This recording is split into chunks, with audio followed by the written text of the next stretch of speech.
The Hound of the Baskervilles! It's coming! Sholmes's cry pierced through the thick wall of fog around us. Wisps of vapor flowed over the pistol as I cocked it, and I waited, breathlessly, in the stillness. The silence lasted for what seemed an eternity, until, at last, it appeared. From the shadows of the cloud, an enormous beast sprang out upon us. A hound it was, but not such a hound as any mortal has ever seen. Its eyes glowed with a smoldering glare. The whole of its ox-sized body was outlined in white-hot flames. Its rumbling pant and hideous howl, so terrified was I that I began to tremble with fear. "Look well, Wilson," Sholmes declared, gazing upon the mystical beast. "For this is the diabolical Hound of the Baskervilles."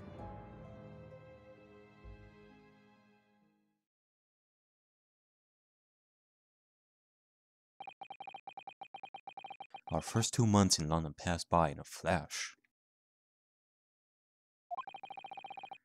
In that disconcerting courtroom experience we were first thrown into on the day we arrived in the country, and in Soseki-san's terrible ordeal that had followed closely behind, we had emerged victorious. However, there then came an abrupt end to our opportunities to appear in court. Which was hardly surprising, of course, since I was nothing more than an amateur, an unknown student of law from a faraway land. So life in our little office was very quiet. You gotta be kidding me. Like, this is Nick and Maya all over again. Like, you're telling me that in 2 months, you haven't got a single case? And yet you got like 2 cases back to back in like the first days. You gotta be kidding me, guys. That is, until it was shattered one day by that fateful telegram.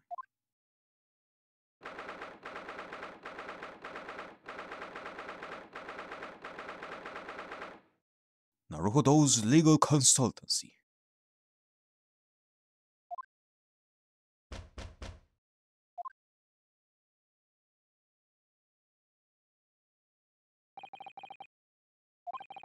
I was woken by the unreserved knocking on the door by that telegram boy. But after he had gone,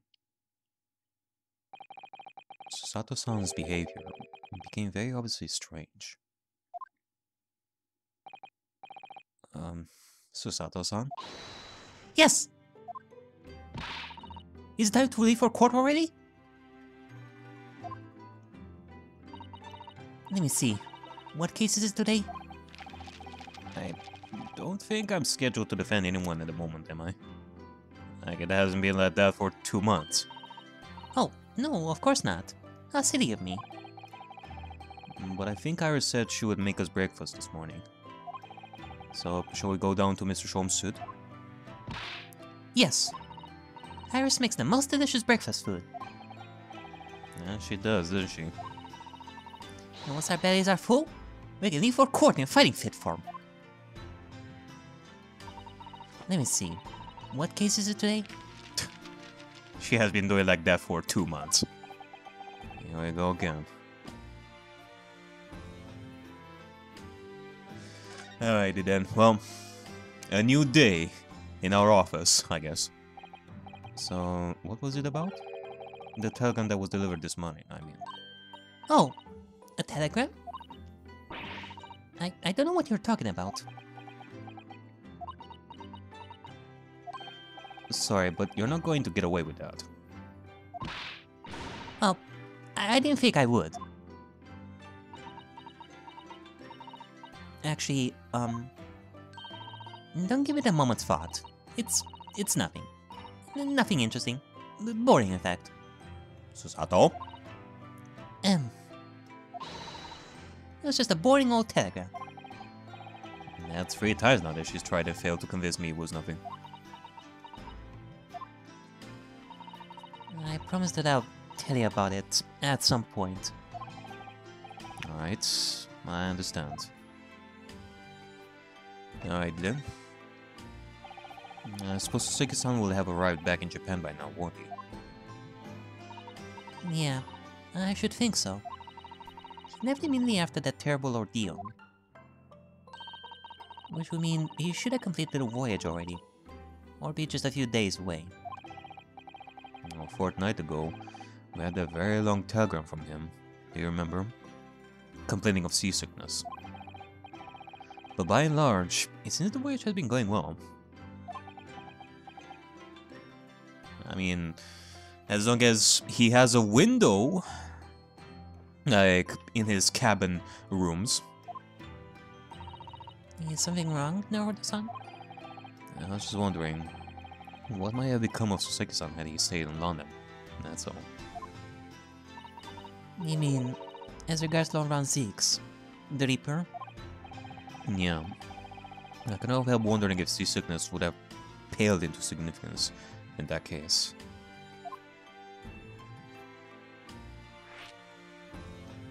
Speaking of the Ripper, I wonder what he's doing. He must have had like fuck ton of cases lately. What is it they say? That no one who stands at the dock can be saved from the Reaper, right? Like the way that nightmarish trial ended on the very day we arrived in London. Even 2 months on, the cause of that dreadful fire is still a mystery. Yeah. But at least Soseki-san is safely out of the country now. Presumably that means. I mean, as long as he doesn't jump out the ship, or somebody pushes him off the ship into the water. As long as that doesn't help. As long as that doesn't happen. That the curse of the Reaper can only take effect within the confines of the city of London, perhaps? Yeah. I mean, unless he has the, like, unless Zeeks has the means to travel around, like, really fast, and catch Soseki-san. Like, no matter where Soseki is in the world, the Reaper will be there. Like, coming out of the trash bin, or, like, I don't know, out of the closet, or, like, out of the floorboard, to spook Soseki to death. Even if that's the case, it's a little comfort. I have a terrible sense of foreboding. If the legend of the Reaper is to be believed, you mean he wields the sword of justice himself? Come to think of it, I wonder what he's been up to these past 2 months. Surely, not wielding that sword against more acquitted defendants. No, I don't think so. Apparently, Lord Van Zix hasn't appeared in court once since our last encounter. Oh. Yeah, since Soseki-san's trial, he is withdrawn from judicial service again, it seems. Maybe, I don't know, who knows, maybe that made him contemplate on things. I mean, for someone like him, for the first time, like a defendant who was actually innocent, and a defense attorney who was actually a good person in his eyes, that would defend an innocent, that would believe in the defendant and such. And on top of that, given how racist Zeeks is, like, an innocent Japanese man? Yeah, that surely must have thrown him for a loop for quite a while. No wonder he didn't participate in any trials, in any courtrooms as of late. Really? Just like before, when he wasn't seen in court at all for several years. So, it'd just be me who's had to face him in his recent spate of trials then. Just my fucking luck. Yeah, like, what are the chances that once we finally have, like, another case, Zix is also gonna be there?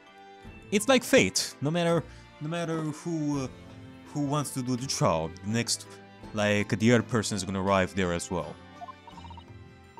I wonder if luck doesn't come into it. Sorry? What was that? What, you mean to say that Zix is doing it intentionally to Ryonosuke? Yeah. It doesn't seem like they know each other. Unless only Zix knows of Ryonosuke, but Ryonosuke doesn't. Would they have, like, any connection? I mean, then again, we had the Gato. He surely had a connection to Nick in a very indirect way, so... Oh, nothing. Never mind. Okay, well, with that being said, man, what an office. Oh, that Daruma doll I brought with me from home. Still with only one eye colored in. I said I'd color the other eye once I won my first court case here in Britain, but... But you have won, haven't you? Twice, in fact. So I feel as though I'm still lacking as a lawyer. I tell you what, why don't you color the other eye in once you think I'm a proper, fully fledged lawyer? Yeah. And that would be like the final image after we finish our adventure one day. If you insist. Yeah. That would surely be lovely. Now, I've been here in London for about 2 months, but my desk is starting to look a little messy already. You could tidy up once in a while. Susato-san, I always say, making a mess is a small sacrifice to pay for being able to further your studies. And time spent tidying up is time you cannot devote to the same cause. And time spent on ridiculous arguments is time that could be better spent on some simple housework. Yeah, she's got a good point there. She wins. But I'm supposed to be the lawyer here.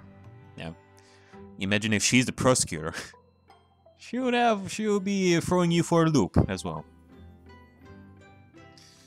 Yeah, so comfy. It's spring at last, and the weather is warmer now. But I love the smell of the fire and the steam rising from the kettle. Oh, would you like some tea, Naruto-san? Thank you, Sato-san. But I'm alright for now. With green tea Susato-san makes me from time to time, and Iris' unique herbal infusions. And this place is paradise for a true tea lover. Green tea is such a wonderful accompaniment to British tea cakes. Green tea is such a wonderful accompaniment to British tea cakes, don't you think? Yeah, it sure feels that way. So this is the tea set that Satsan brought with her from Japan. Yeah, let's hope she hasn't noticed me slipping sugar and milk into my cup when she makes it. It's just so bitter. Tea is a drink to be enjoyed, Naruto-san. You really don't have to force yourself to drink it, you know. I don't like to see you screw up your face, so... Okay. Hey, shovel. That spade has been in here since we started renting the place. That's not a spade, Naruto-san. It's a shovel. No. Shovels are for digging. That's for scooping up loose material. Yeah, it's a spade. What difference does it make? No, spades are for digging. That's for scooping up loose material. It's a shovel. I don't want to dig a hole for myself, so let's leave it at that. Until next day, when we are gonna be having this discussion again and again and again. They probably had this discussion for quite a while now. Okay, let me look around here. What have you been writing? This must be the telegram. Let's see. Ah! No, you mustn't look at that. Not under any circumstances. Alright. I won't. Sorry, Naruto-san. But you can be very mischievous at times. Then put the telegram away if you don't want people looking at it. I guess so. Ryonosuke is a curious person. You're very lucky to find that old aquarium left behind there. Prawns we put in there are doing rather well. And anemones too. Anemones? It's a wonderful invention, isn't it? The sea behind glass, inside your room. Another example of Great Britain's greatness. Having to clean it out and change the water isn't so great, though, is it? Yeah, it surely doesn't feel that way. Do you know... I've never seen inside your room there, Sato-san. I haven't even peeped inside. I should think so, too. The young maiden's private chamber is a place of bittersweet secrets, you know. Whatever you say, young maiden. Okay. I guess so. Well, in that case, let's, let me present you the armband right over here. Doesn't it look great? Ryunosuke, you have shown me this like every single day. Can you cut it out? You cherish his armband so, and wear it each time you appear in court. Oh, and it's very important to me. That's what shows that I'm a lawyer.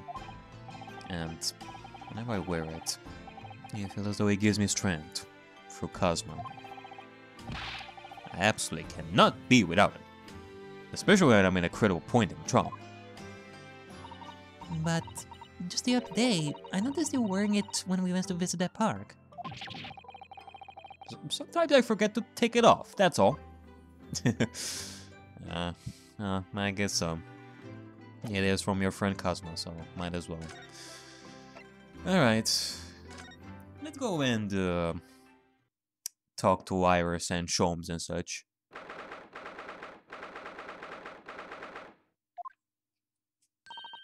Morning, Una. Morning, Sissy. Good morning, Iris. Iris? What is it, Runo? What is that terrible noise? Sounds like a cat being strangled. What, did the guy that was in charge with the soundtrack for this game just decided to do a lazy day? Yeah. You noticed that, did you? Are we out of budget? Oh, okay, that explains it. Really isn't in the best form this morning, it seems.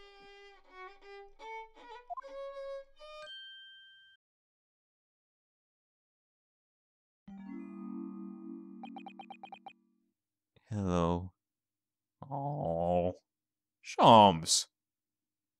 For us to see you like that, that is just bad. What happened? Hello, Mr. Sholmes. Good morning. Good morning to die, perhaps. Has something happened, Mr. Sholmes? Are you out of are you out of tea? You look miserable, and the way you were playing the violin before. My analytical mind is dead. Music is dead. The world is dead. Damn this blanched existence! That's all it is, my dear fellow. Nothing of consequence. I'm afraid I don't understand.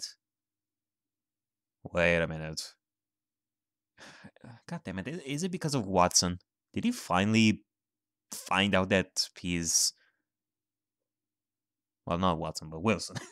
Did he finally find out that Wilson is... You know... Or maybe he found out about Wilson like a long time ago. But it finally caught up to him that he's actually dead, and now we're having a delayed a grief moment right over here. I hope it's not that. Well, Iris, isn't it time we ate some dry toast and then sip the coffee for me? If it's not too much trouble.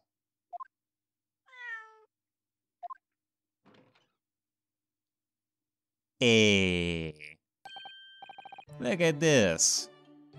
It's Wagahai. Good morning, boy. Wait a second. Is that Soseki's cat? God damn it!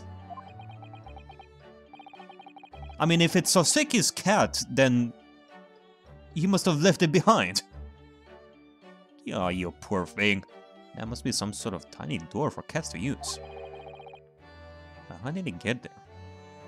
I swear, if I'm gonna find out that they left behind Pavlova's cat as well, I'm gonna strangle somebody. I don't know, like, I'm gonna strangle Ryonosuke, because he is the most fitting for that.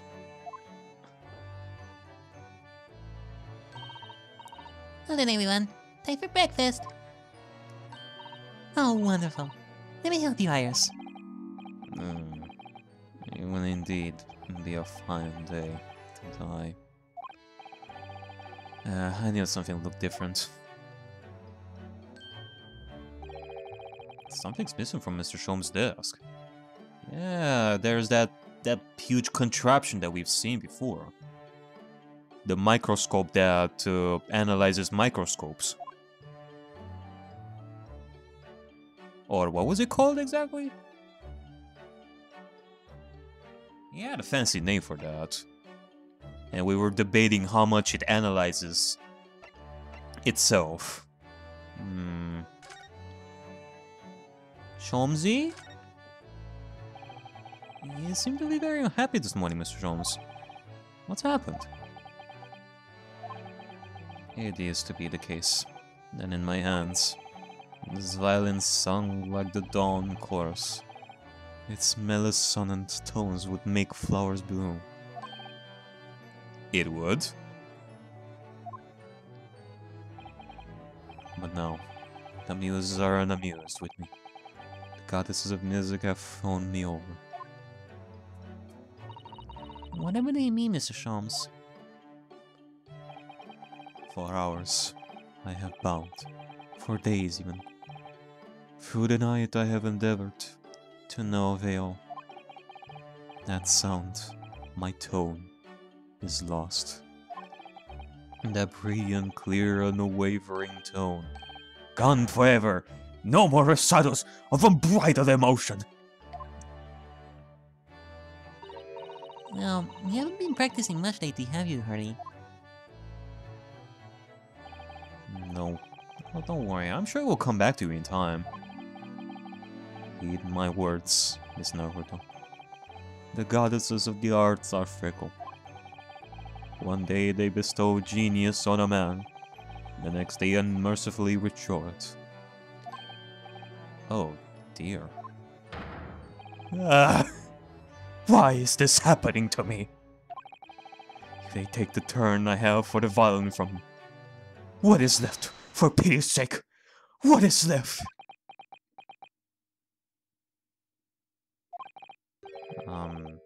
Deduction perhaps? Isn't that what you're known for? Maybe you need like a new case. Come on, let's go outside and see if we can find like a case for you. Cause you know, wherever a detective goes, there will be a case that will follow him eventually. Trains, ships, hotel buildings, outside country visits, holidays. Wherever you go, there will be a case. Mr. Shams, I don't like to pry, but your desk looks rather empty today. Well done, Mrs. Sato. Your observational skills do you credit. Oh no, Mr. Shams. They pale into insignificance when compared to yours. You'd struggle not to notice, wouldn't you? You heard his great analytoscope? That's at Windybacks now. Ah, yeah, there you go, analytoscope. The analytoscope that analyzes analytoscopes. Sorry? It's at the Windy Bank? No, Windybanks. The pawnbrokery. Pawn? Pawn? What? You mean you pawned that enormous machine of yours? It has some considerable value, you see. Quite undeservingly. But isn't it a very important machine for your work? I do wish you had consulted us if If your situation had become so desperate, I should have gladly passed what little income I have to you. Oh dear madam, things are far from desperate. But the pawnbroker has your wonderful machine. How can it be anything but desperate? Making use of a pawnbroker is quite ordinary here in London, I assure you. It is? It doesn't sound ordinary at all. It would seem that neither of you fully understands how pawnbroking works. Oh, what's to understand exactly?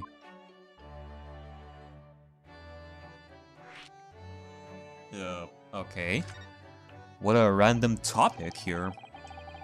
What did you mean when you said we didn't fully understand how pawnbroking works? To the people of London, pawnbrokeries are akin to banks. Banks?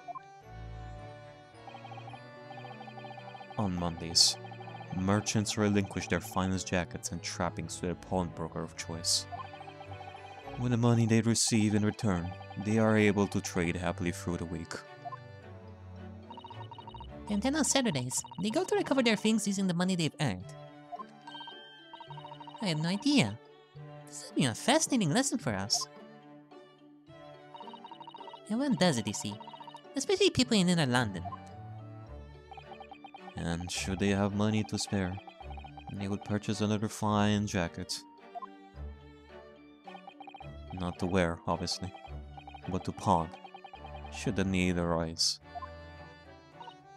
Oh, how ingenious. So whenever we have something that's getting in the way, we leave it at Windy Banks, you see. A pawnbroker can be thought of as an extremely secure vault. I would have thought that even pawnbrokers are different here in Great Britain. Of course, you have to watch Hurley with it. Sometimes he pawns things he really shouldn't. Don't you, Hurley? Yeah, no need to remind me. What does it matter? The world is dead to me now. Okay, I'm not liking this. He is being too depressing right over here. It dampens the mood right over here.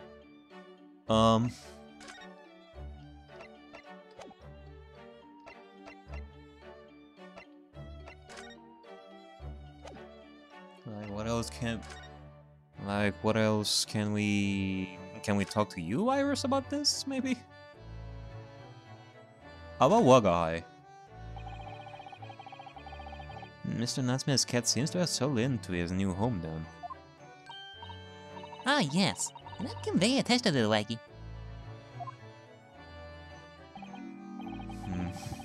It appears his previous owner is completely forgotten to him. Cats are unfitting creatures. Their mews as empty as the hearts of the muses. Well, I won't go so far to say that. No. If Mr. Natsmith had no intention of taking Wacky back to Japan, I wonder why he kept him in the first place. I expect he would have taken him if he could. Or he forgot him, I guess. Man, his novel about his cat is surely gonna be different now. But pets are strictly forbidden aboard steamships in my experience. Ah, yeah, that's a good point.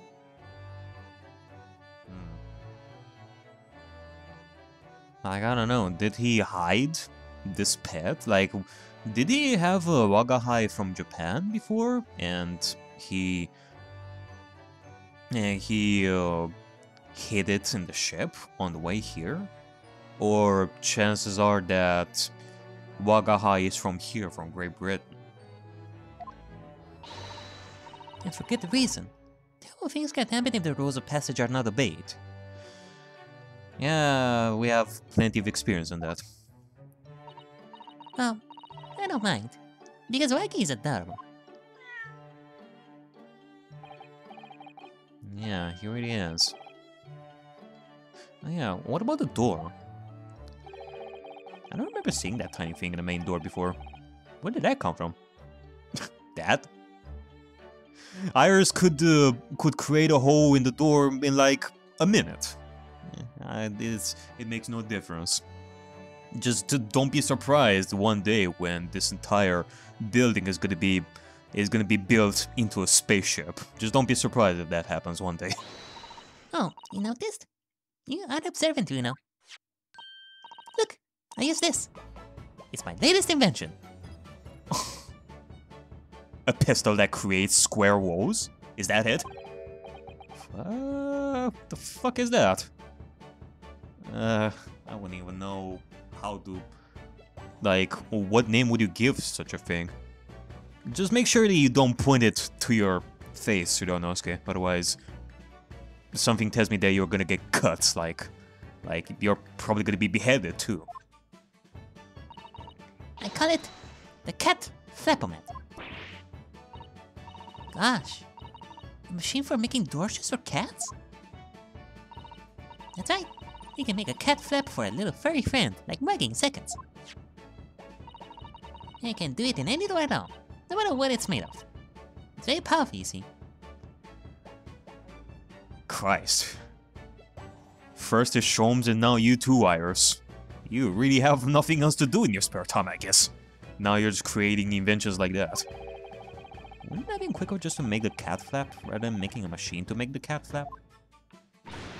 Well, yes, but now I can make cat flaps anywhere I like. Yeah, don't question it, Urionosuke. Iris and Sholmes, they are bored as fuck lately. They didn't have much action lately, so might as well. Oh, I think it's wonderful. Just make one for us in the door of our office upstairs, Iris. She really knows how to come up with unconventional inventions, this girl.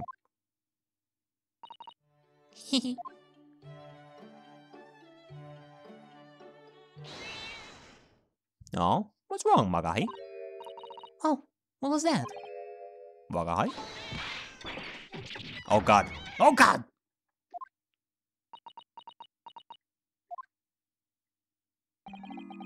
What was that? Did death finally come for me in the form of a cat? To take me to the heavens, maybe? Who am I kidding? I am gonna go to hell, not heaven. Oh no! Magahi is tangled up in your violin. I think he thinks it's a toy. Oh, what's he doing to it? Oh dear. Mr. Sholmes' precious violin. Why should I care? What? I shouldn't be surprised. If the cat is a more accomplished musician than I know. Mr. Sholmes really is in poor spirits, isn't he? Well, anyway, I'll put it back where it is. Shall I, Harry? I'll let cats reach, if possible. Maybe you should assess the damage. Yeah, might as well. I mean, it's not like we have much to do around here.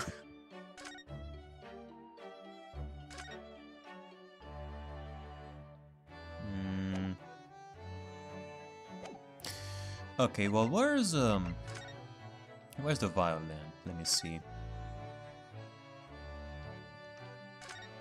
This must be it. So this is the violin, is it? It's a Stradivarius, one of the finest violins in the world, made by the renowned Italian luthier, Antonio Stradivari. Oh, I see. It doesn't really look like anything special to me. I happened upon it covered in dust, languishing in a pawn shop down a nondescript back alley. The broker had no idea of its value, so I was able to purchase it for a mere 55 shillings. Oh, I'm over you. And until today, it has been my faithful companion in every great Paganini-inspired performance I have made. I ask you, is there a reason to live in a world devoid of music? To tolerate this splendid existence? No! There is none.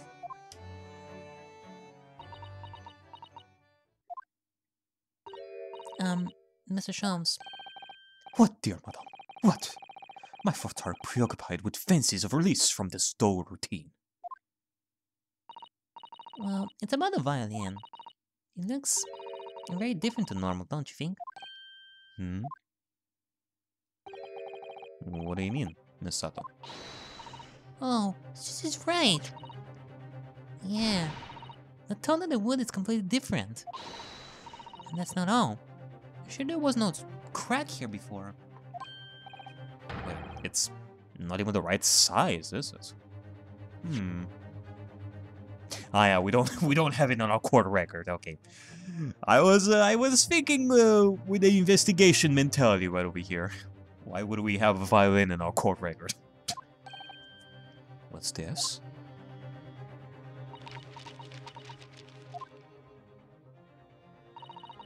I'm terribly sorry to have to tell you this, Mr. Sholmes, but that instrument isn't a violin at all.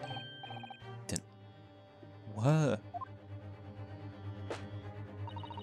I believe it's an entirely different instrument called the viola. What? What? Mr. Sholmes, are you right? You're right. You are quite right. This isn't my faithful Stradivarius. So what, pray? Is this piece of stringed fluttered trash here? Not your faithful performing partner, then. Ah, I see what must have happened. You do, Iris? You was the cat, wasn't it? Like, Wagahai is the one that replaced the Stradivarius with the viola, and then sold it for a high price. This is just a simple mix-up. Sounds like Iris might be able to tell us exactly what's happening if we ask her. I have a feeling as well. Let me see. I wonder. I feel like if we are to go and get to the Stradivarius, we're gonna be able to make Sholmes happier again. What do you mean by mix-up here, Iris? Well, you see, this violin... Sorry, this viola, I mean... was at Windy Banks until last week. At the pawnbrokers? Not Mr. Sholmes'... Not Mr. Sholmes' beloved musical partner.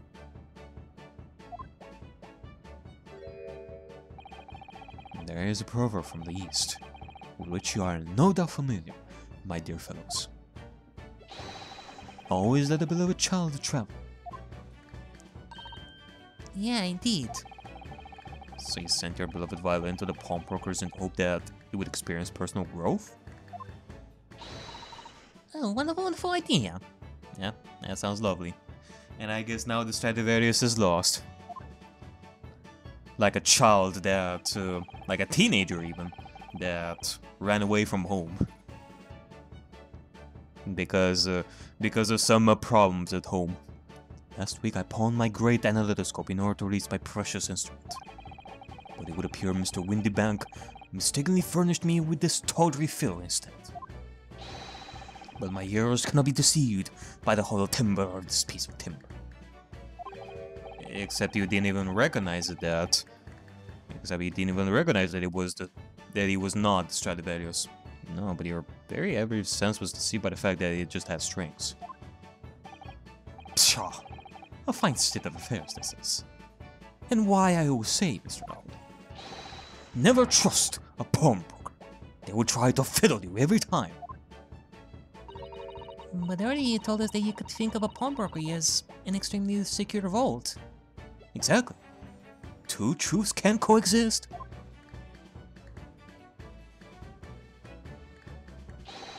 Come, Miss Nardo.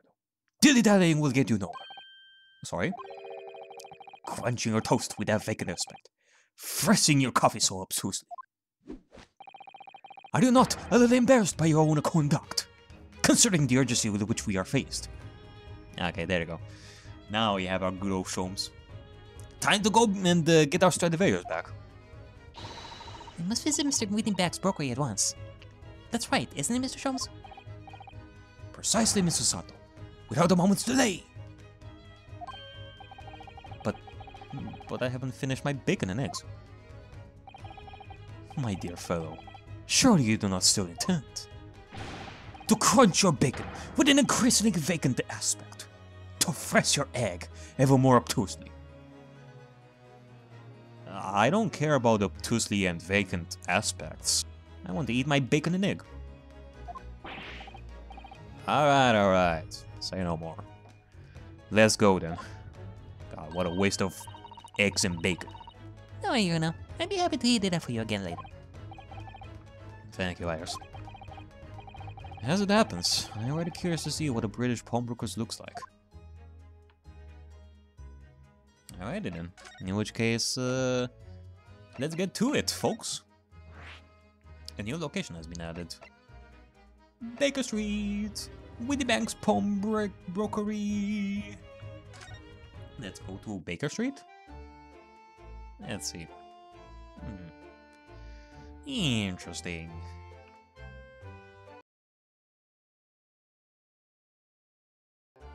Let's see what's around here before we go to Windy Bank. Is there anything that we can buy around here? Look at all the different things in the window of the shop. Ah, that's Windybank's. The pawnbrokery. Ah. Okay. Looks much smarter than a pawnbroker's in Japan, doesn't it? Yeah, you're right. I find pawn shops at home rather inapproachable personally. They remind me of tearfully parting with my favorite fountain pen. Oh, I felt so miserable that day. Are we gonna have like a flashback, like a tearful flashback about that? We don't know, Skip? What doesn't kill us makes us stronger, Miss Naruto. Yeah, just be strong, we don't know, Skip. You will get over it one day. Okay. Oh, I guess so. I guess there's not much to see around here, so let's go inside.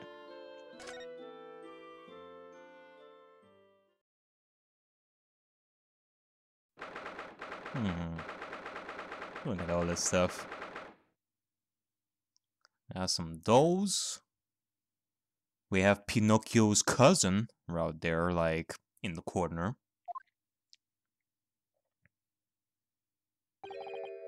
So this is a British pawnbrokery. Oh my! There are all sorts of tools and contraptions in here that I've never laid eyes on before. Ah, Susato-san. And that spark of wonder in your eyes. You cannot wait to scour the shelves, can you? Susato? I don't want to hear that you have stolen things, you know? I've had enough of that with somebody in the past. I don't want the same thing to happen to you. So be careful. I get the impression you enjoy places like this. Yes. I don't know why, but seeing such a lot of things I don't understand is a thrill for me. My dear fellows, let us not forget why we are here. Oh, the Sholmes. You still are not used to how Sholmes just keeps popping out of nowhere? Man. We are calling on matters of business, not pleasure. And clearly Mr. Sholmes means business too, judging from the spark of fury in his eyes. Ah, Mr. Sholmes, welcome back. Did you hear that brazen welcome? Oh, yeah. We are potential customers after all. We are disgruntled customers, Mr. Nakodo. And it's time to inform Mr. Windback of our ire. Come! The fight is afoot. Oh, are we gonna do like a dance of deduction, like straight away? Alrighty then. Sir? It's time we talk about the particular violin Naturally, you will recall this, which I retrieved for you some days ago. Yes. This second-rate fiddle is not my faithful instrument, Mr. Winnieback.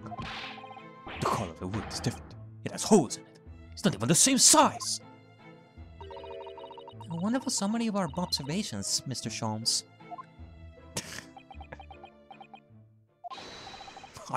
I'm so very sorry, sir. How utterly unforgivable of me. An excusable mistake for a pawnbroker. There's only one way to make amends.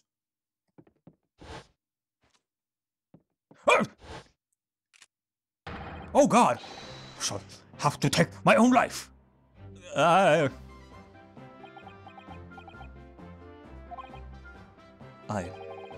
don't think they will be necessary.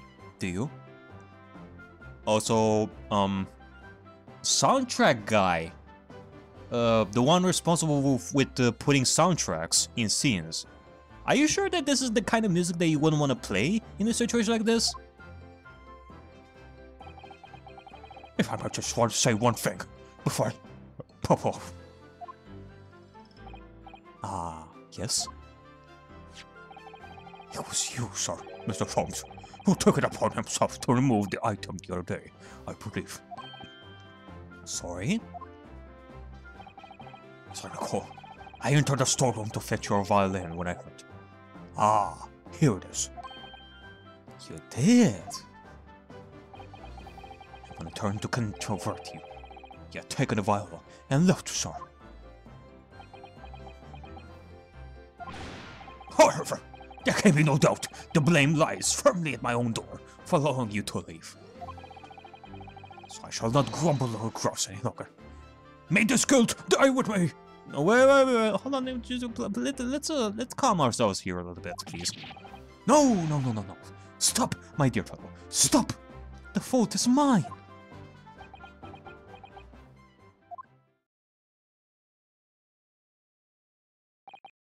Phew. Okay. Are we cool? I'm just gonna come right over here close to your window back. Don't just stay calm. Just gonna take this weapon away from you.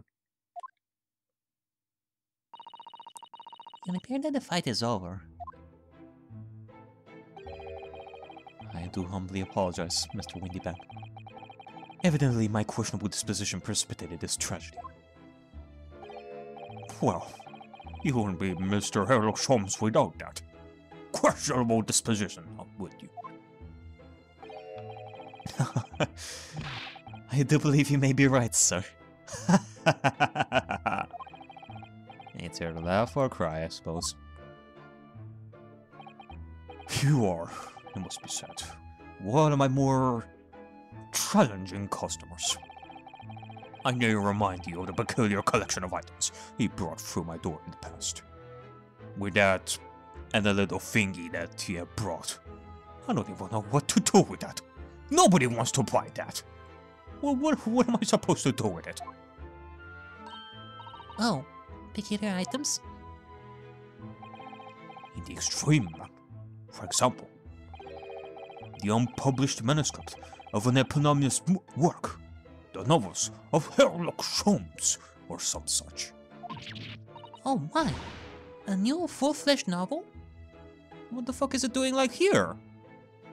Iris, well... Do you think it's a good idea to sell like a manuscript of a novel? Wouldn't you rather... Well, then again, I don't know what the process is for making like novels, like how you would publish novels. But something tells me that it's not about, you know, selling it to a pawnbrokery of all things. Unless it was a manuscript for a novel that Iris was definitely not satisfied with. Still... And unpublished? Story I have yet to read, you mean? Arf! Forgive me! Oh, goddammit! It was right in my hands. How did he do that? Wait, before you die, you must tell me more. Yeah. I must know more. Tell me everything before you die. So Sato, do you think that we really should be focusing on the manuscript in this situation? Wow, Sato-san is really fired up now. Is there really an unpublished story under this very roof? Well, one day the gentleman brought in an old metal chest, you see. I should like to entrust this to your care for, Mr. Winnieback. For a chest like that, 1 shilling, sir. Not a farthing more. It houses something of a great, very, very great value indeed. The latest manuscript, recounting the adventures of one Mr. Sherlock Holmes. I beg your pardon? Manuscript? You wish to deposit a manuscript? Indeed I do, for I am confident it will be quite safe here. And that was that. As such, Mr. Sholmes' latest tale of otherworldly mystery lies dormant in my store. Mr. Sholmes, is that really true? Do I sense that someone doesn't want to talk about this? I continue to pay your fee, do I not? Then kindly continue to store my belongings. Securely. Of course, sir. Of course. They're safe and sound with me, I assure you. On my life. I probably should have taken the bullets out of the gun while I had it in my hands. This is all very strange. Okay. I wonder, could I ask you something? Ah, a gentleman from the east, I see. Yeah, that sable suit. I suppose I could offer you 6 pence for it. Without wishing to offend. The tone is somewhat dull. Sorry. Yeah, you know, I've never been quite a fan of that kind of color. Like, brown. I'm saying, maybe you people at your college, at your school, or not, at your university, you should probably change some designs here and there in the future. Just saying. Aha! But for your splendid attire, Mom, 5 guineas, no less. The colors are exquisite, the design exotic, Eastern artistry at its finest, I might add. Oh my, 5 guineas to say? How interesting. I feel as though I've suffered some sort of defeat here. We are gonna be stripping you naked, so we can make a quick buck around here.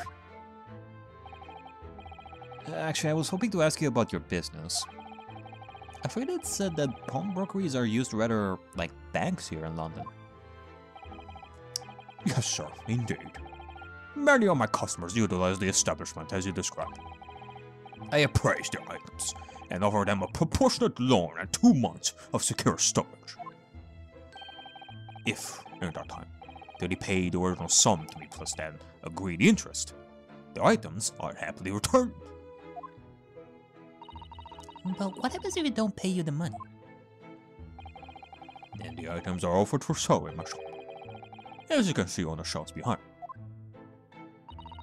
So you never sell items before the 2 months has passed then? That's right, Mom. That's right. Which means some considerable responsibility rests on my shoulders. Should a customer's precious belongings be lost, the only recompense is for me to end it all. Well, let's hope that day doesn't come. I mean, you surely must have survived, like, quite a long time for a pawnbroker. I'm sure that you'll be able to survive till you, like, you know, till you end your job over here, that you retire. Before anything bad happens, I hope. The very idea, Mr. Winnieback, is an absurdity. Oh? One should never talk of one's demise so casually. says the man who was telling us all it was a good day to die only this morning. And let us not forget that I have already helped you take measures to ensure such a tragedy never occurs. Oh? What sort of measures? I engineered a simple device, which Mr. Windyback has installed here in the shop. Oh? I call it the Red-Handed Recorder. Is that not so, Mr. Windyback? Oh. What was that deep sigh about? Oh my god. Don't tell me that you've actually, like, they actually put, like, a camera. Or... No, that's a... No? That's not it. I was thinking that's a camera that Iris invented. Okay, what is it about this red-handed recorder? Wonder if it's a red-handed recorder. Use your eyes, my dear fellow. There are two just below the ceiling.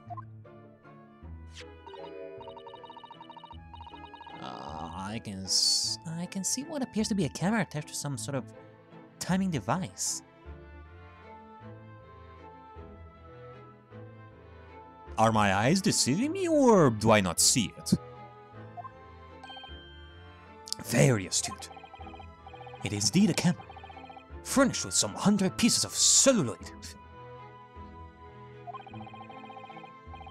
And every 30 minutes precisely, the camera automatically records the appearance of the shop.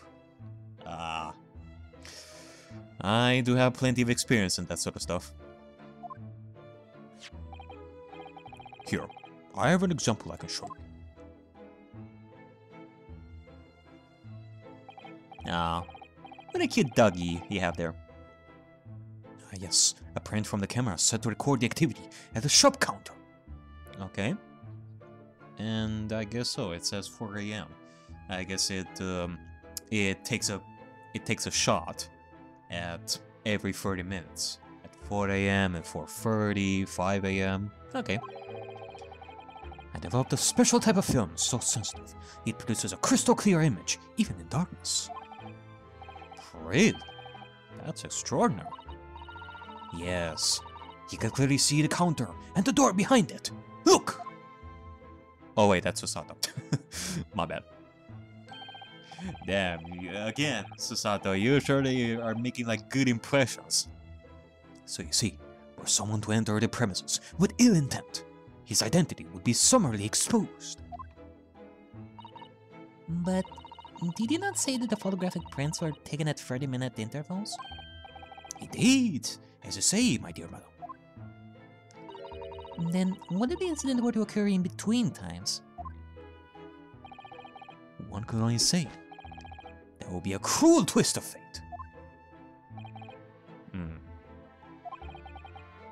I must confess, your devices have been giving me some cause for distress of late. Yeah, I can understand that. I mean, the only way that you can get use out of this kind of thing would be to notice differences between, say, 4 AM and 4:30 if something was missing. Meaning that you know that somebody came there and took whatever it is that they took. You would know at the very least the interval in which the crime took place.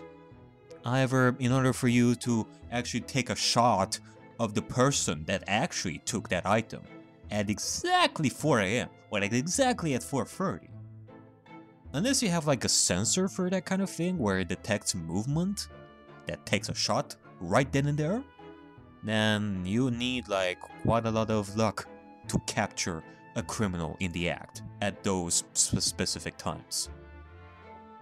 Unless they were staying there on a chair for quite a while. But I don't know why a criminal would do such a thing. I beg your pardon, Mr. Windybank? Surely they are anything but distressing. Reassuring is the word. It's the cost of the film, sir. You most graciously placed not one, but 2 cameras in my shop after all. Which means I must pay for 9 or 100 utterly useless prints every single day.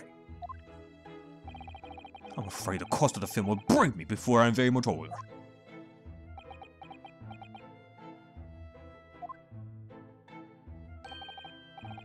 Nevertheless, a small price to pay to ensure the safety of my preferred pawnbroker, you know?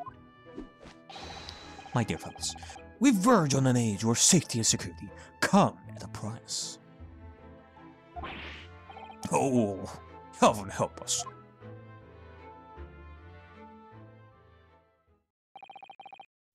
No, Mr. Shrubs.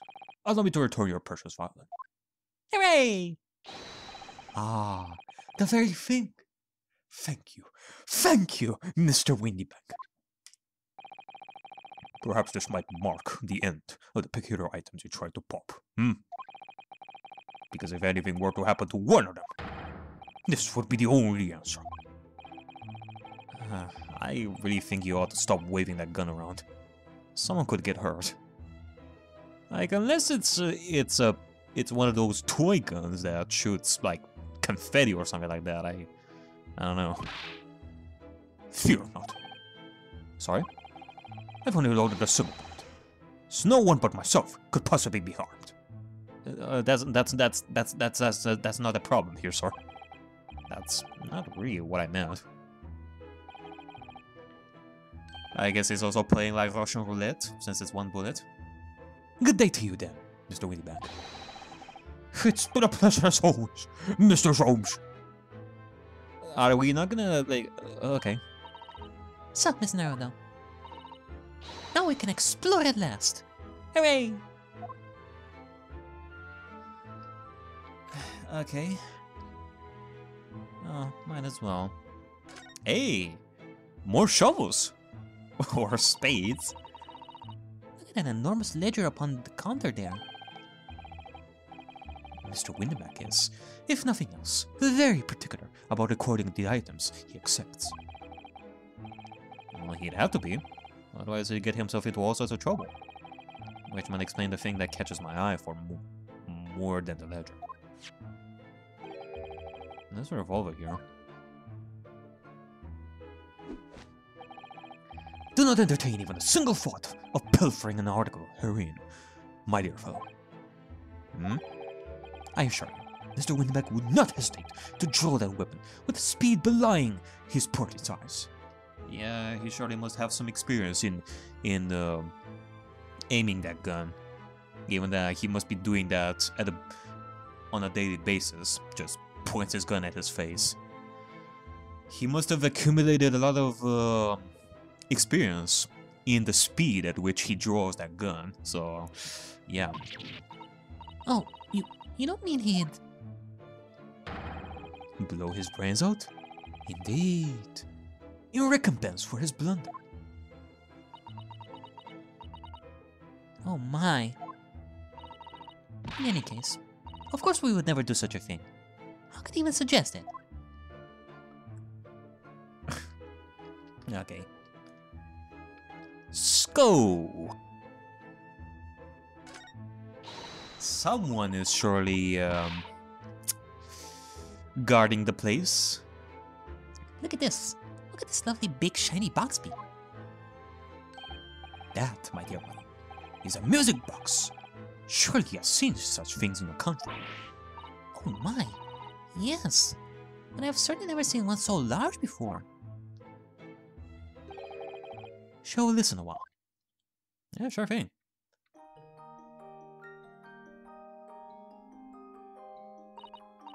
Ah, what a sublime sound. Yeah.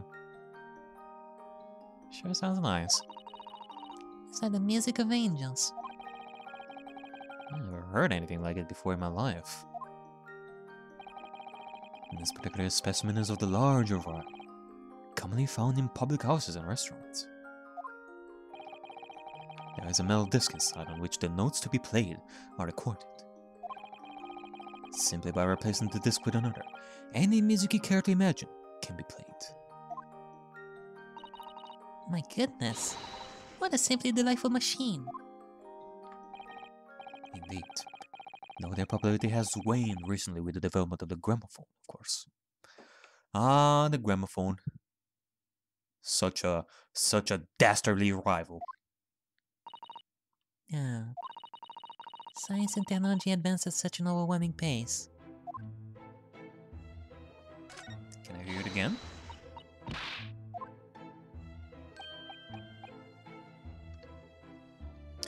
Let me see about...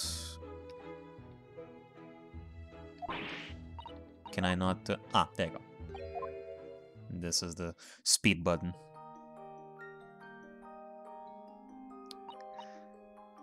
Let me hear it for a little bit.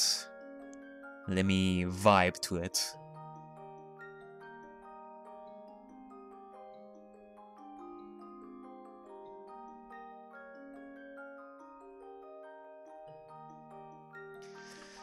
Gonna give it some more listen, like later. Alrighty then. What else? Horsey.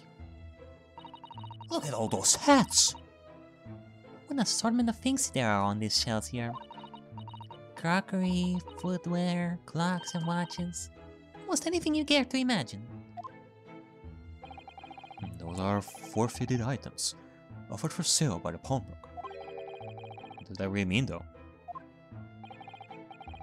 When you pawn, or colloquially pop, an item, the broker loans you money against its worth. He stores the item for an agreed period of time, after which the loan must be repaid. If not, he is free to display it in his shop for sale, at the price of his choosing. Yeah.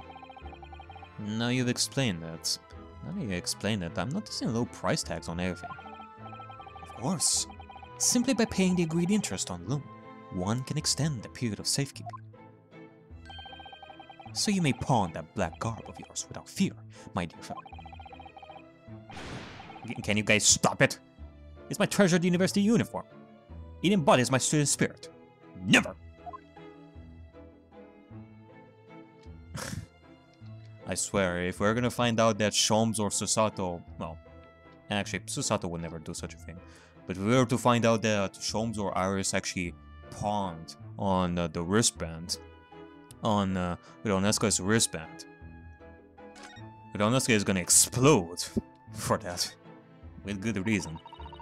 Now, what do you suppose this rather enormous machine does? It seems to have two little windows for looking through. Allow me to enlighten you, my dear fellows. What you're looking at is a stereoscope. A fascinating. It is aptly named, I assure you. Look through the eyepieces and see for yourself. Oh, I should be delighted to. Excuse me a moment, while I just have a look. Well, let's hope that it's a stereoscope. Unless it's a deaf machine that scoops the eyes of those who are using it. Just before you do, there is something I should point out. Oh god. It is as I thought. It is a deaf machine that scoops your eyes. My dear fellows, in order to see the image properly, stereoscopically, as it were, you will need to be cross-eyed. Cross-eyed? However, that is beyond you. It is of little consequence for me. Well, that's Alright then, I'm going to try it.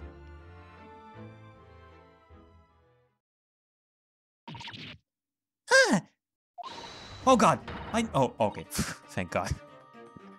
I was about to say, if we were to see Susato without her eyes, like with only eye sockets, that would have scared the ever-living fuck out of me. It's Naruto, you must see, at once. Alright then. So I need to be cross-eyed. Like I'm trying to look at my own nose.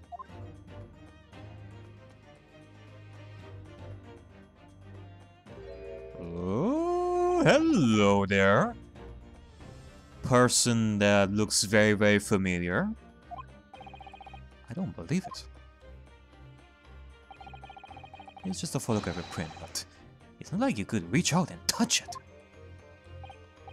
Yes, the sense of depth is startling, is it not? Stereoscopes are one of London's many fads. They are often found in little stalls in this park. People queue for hours to see them. Why? Why are people meddling with such black magic? I know, right? It must be costing a lot of mana to see this. It is no magic, my dear one. It is, well, far too complicated to explain at present. We should save this lesson for another day. Oh. Okay. Well, what surprises me is that we saw that person. Like that was the maid from the first case that we had in Britain. The major. Man, what a small world.